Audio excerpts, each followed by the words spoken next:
Friends, સાયકોલોજીમાં 8મું chapter વ્યક્તિત્વમાં મિત્રો આજે આપણે વ્યક્તિત્વ વિકાસને અસર કરતા પરિબળો વિશે માહિતી મેળવીશું. સ્વાભાવિક છે, દરેક વ્યક્તિને પ્રશ્ન થાય કે મારા વ્યક્તિત્વ પર કયા કયા પરિબળો અસર કરે.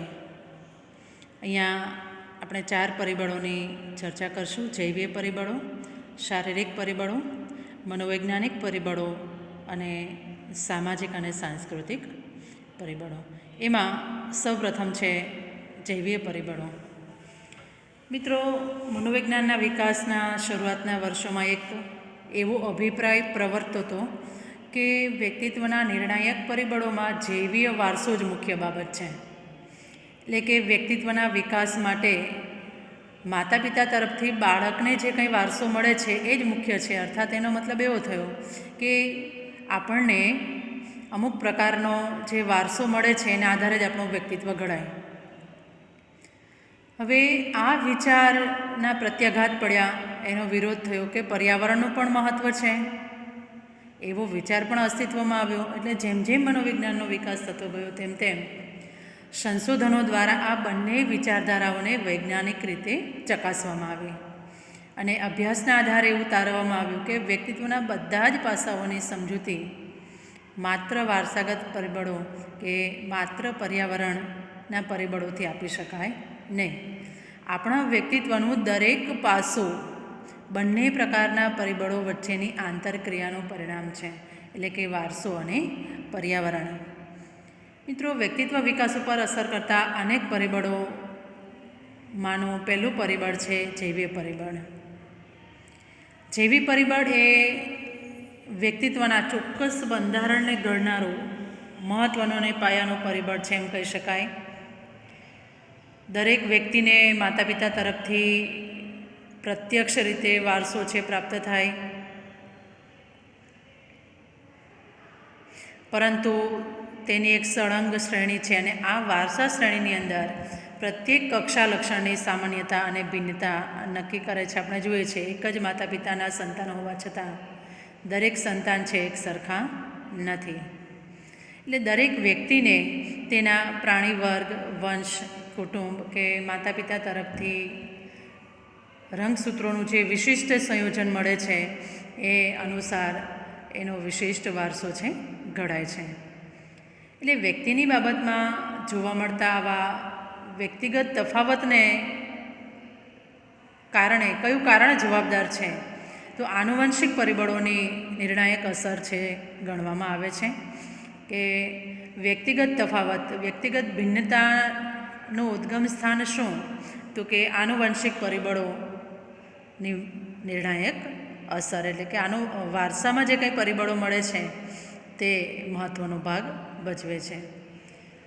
હવે વ્યક્તિત્વના નિર્ણાયક તરીકે આપણને વારસો જે મળે છે એની અસર કેવી ને કેટલી એ અંગે અભ્યાસો થયા, જેમાં ગોટેસમન અને શિલ્સના 1972ના અભ્યાસો નોંધપાત્ર છે. તેઓએ 34 એકદળ અને 34 દ્વિદળ જોડિયા બાળકોના વ્યક્તિત્વનો અભ્યાસ કર્યો. આ બધી જોડિયા વ્યક્તિઓ 34 એકદળ અને 34 દ્વિદળ લગભગ સમાન એવા પર્યાવરણમાં ઉછેરવામાં આવી. મિત્રો, આપણે પ્રસ્તાવનાની અંદર એવું જોયું કે આપણું વ્યક્તિત્વનું પ્રત્યેક પાસું બંને પ્રકારના પરિબળોની આંતરક્રિયાનું પરિણામ છે, એટલે કે વારસો અને પર્યાવરણ બંને અસર કરે છે. એટલે એકદળ અને દ્વિદળ બંને જે 34 જે જૂથ હતા એને પર્યાવરણ પણ સમાન અપાયું અને બંનેમાં 16 સામાન્ય વ્યક્તિત્વ ઘટકનું માપન કરવામાં આવ્યું. એમાં માત્ર 2 જ ઘટકો પરના પ્રાપ્તાંકોમાં દ્વિદળ કરતાં એકદળ જોડિયા વ્યક્તિઓના પ્રાપ્તાંકો વચ્ચેના સહસંબંધાંકો ઊંચા જોવા મળે. 16 સામાન્ય વ્યક્તિત્વ ઘટકનું જે કોમન બંનેમાં હોય, એકદળ અને દ્વિદળમાં, જ્યારે માનસિક સ્વાસ્થ્ય સંબંધિત ઘટકોનું માપન કરવામાં આવ્યું ત્યારે કે માનસિકતાની બાબતમાં કયું જૂથ અવ્વલ છે, ઉપર છે, અધી છે, ત્યારે 10માંથી 5 ઘટકોમાં એકદળ જોડિયા વ્યક્તિઓના પ્રાપ્તાંકો વચ્ચે દ્વિદળ જોડિયા વ્યક્તિઓ કરતાં ઊંચો સહસંબંધાંક જોવા મળ્યો. એટલે આ બંને પરિણામ પરથી એમ કહી શકાય કે સામાન્ય વ્યક્તિત્વ ઘટકોની સરખામણીમાં માનસિક રોગો પ્રત્યેની અભિમુખતામાં જૈવીય ઘટકોનો વારસો નિર્ણાયક પરિબળ તરીકે વધારે ભાગ ભજવે છે. જે 16 સામાન્ય ઘટકો હતા એને બાદ કરતાં માનસિક રોગોમાં વારસો છે એ નિર્ણાયક બનતો હોય છે. ત્યાર પછી છે શારીરિક પરિબળો. મિત્રો, આપણું શરીર જે આપણા વ્યક્તિત્વના વિકાસ માટે મહત્ત્વનો ફાળો આપે છે. શરીરની રચના કેવી છે, બંધારણ કેવું છે, કયા કયા તંત્રનું કયું કાર્ય કુંઠિત થાય તો વ્યક્તિત્વ વિકાસ પર તેની અસર થાય તે આપણે જોઈએ. વ્યક્તિના શરીરના રાસાયણિક સમતુલા છે, ગ્રંથિ, ચેતાતંત્ર, શરીરનું બંધારણ એ બહારની દુનિયા સાથેના વ્યક્તિના સંપર્કનું નિયમન કરે છે. આ બધા વિશે આપણે સાયન્સમાં ભણી ગયા છીએ. હવે આમાંનું કોઈ પણ એક શારીરિક પરિબળ જો બરાબર કામ કરતું ન હોય તો વ્યક્તિનો દુનિયા સાથેનો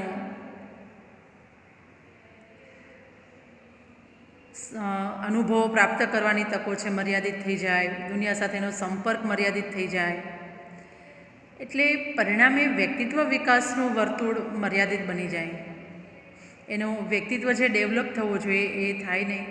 શરીરમાં પાણી, ક્ષાર કે વિટામિન વગેરેનું જો અપૂરતું પ્રમાણ હોય તો પણ કાર્યક્ષમતાની પર્યાપ્તતા છે એ ઉત્પન્ન થાય.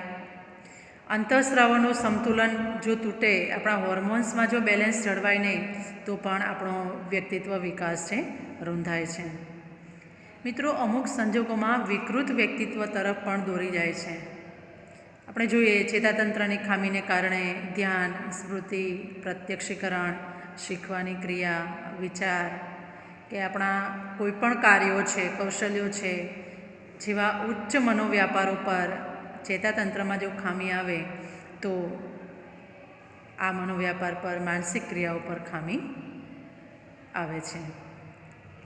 મિત્રો, આપણું શરીરનું બંધારણ અને વ્યક્તિત્વ લક્ષણો વચ્ચે સ્પષ્ટ સાહચર્ય જોવા મળતું નથી. છતાં ક્રેશમાન અને શેલ્ડન આ ક્ષેત્રમાં અભ્યાસ કરી અને અગત્યના તારણો જે રજૂ કર્યા છે, આપણે આગળ એના વિશે વ્યક્તિત્વ પ્રકારના અભિગમની અંદર 4 પ્રકારની વાત કરી. માનસિક અને શારીરિક પાસાઓ વચ્ચે સતત આંતરક્રિયા થતી જ રહેતી હોય છે, કારણ કે શરીર અને મન એકબીજાથી જુદા નથી, એકબીજાના પૂરક છે. આપણને અનુભવ છે કે તાવ કે શરદી હોય ત્યારે આપણું મન છે, એટલે કે માનસિક આપણી સ્થિતિ છે એ પણ ડહોળાતી હોય, એટલે તેને પરિણામે આપણું વર્તન છે ચોક્કસ આકાર લેતું હોય છે. ત્યાર પછી ત્રીજું પરિબળ છે મનોવૈજ્ઞાનિક પરિબળ. માનસિક પરિસ્થિતિ વ્યક્તિત્વ વિકાસની અંદર પણ મહત્ત્વનો ફાળો આપે છે.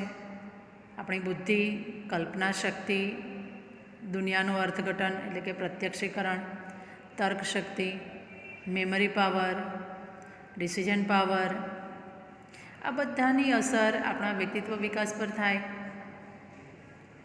મિત્રો, અનુવંશ દ્વારા જે કંઈ આપણને પ્રાપ્ત થતા ગુણ લક્ષણો છે એ વ્યક્તિત્વ વિકાસમાં મહત્ત્વની ભૂમિકા ભજવે છે. આપણે જોઈએ છે તેજસ્વી બાળકો છે એ કોઈપણ પરિસ્થિતિમાં સહેલાઈથી સમાયોજન સાધી લેતા હોય. બાળકની સાથે રાખો તો બાળક જેવા બની જાય, વડીલની સાથે મૂકો તો વડીલ જેવા, કોઈ પણ પરિસ્થિતિમાં એ અનુકૂલન સાધી લે.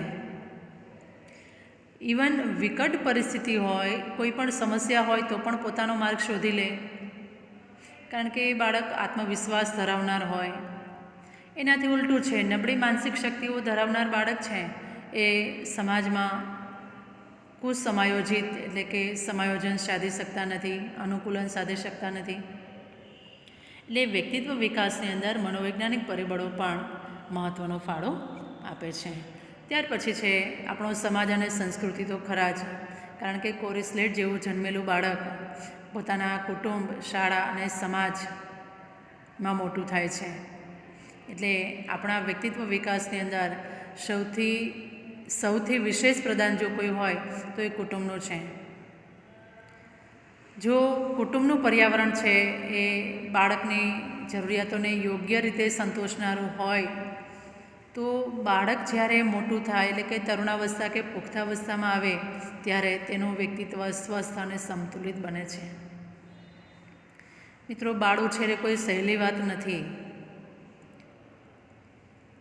કૌટુંબિક પર્યાવરણની અંદર ભાવાત્મક સંબંધો પણ સૌથી અગત્યનું પાસું છે.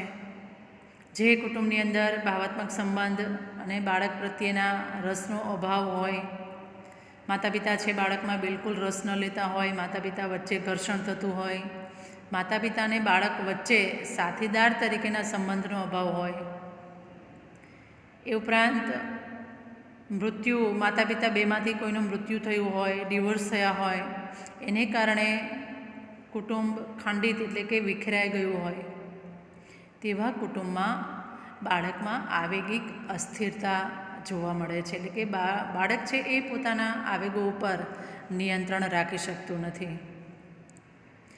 મિત્રો, ઓછું શિક્ષણ મેળવેલા માતા પિતા છે વધારે ઉશ્કેરાટ અનુભવે છે, આવેગિક નિયંત્રણ ઓછું હોય છે અને માતા પિતાની આવી આવેગિક અસ્થિરતા છે બાળકોની આવેગિક અસ્થિરતાનું પણ કારણ બનતું હોય છે.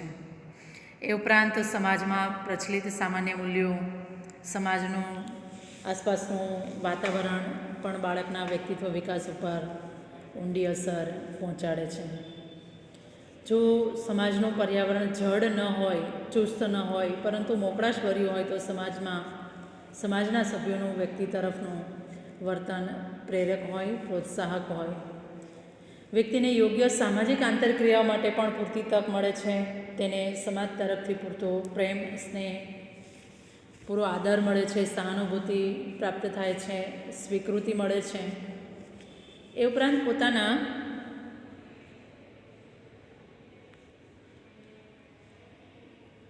આત્મસાફલ્ય તથા સર્જનાત્મકતા માટે પણ પૂરતી તક મળે તો વ્યક્તિત્વનો વિકાસ ઘણો ઉત્તમ રીતે થઈ શકે. મિત્રો, આનાથી સમાજનું વાતાવરણ જો વિપરીત હોય તો વ્યક્તિનું વ્યક્તિત્વ છે રૂંધાય છે. હવે પ્રશ્ન એ થાય કે આપણા વ્યક્તિત્વ વિકાસ ઉપર આ 4 પરિબળો અસર કરે છે, સંસ્કૃતિ સાથે 5.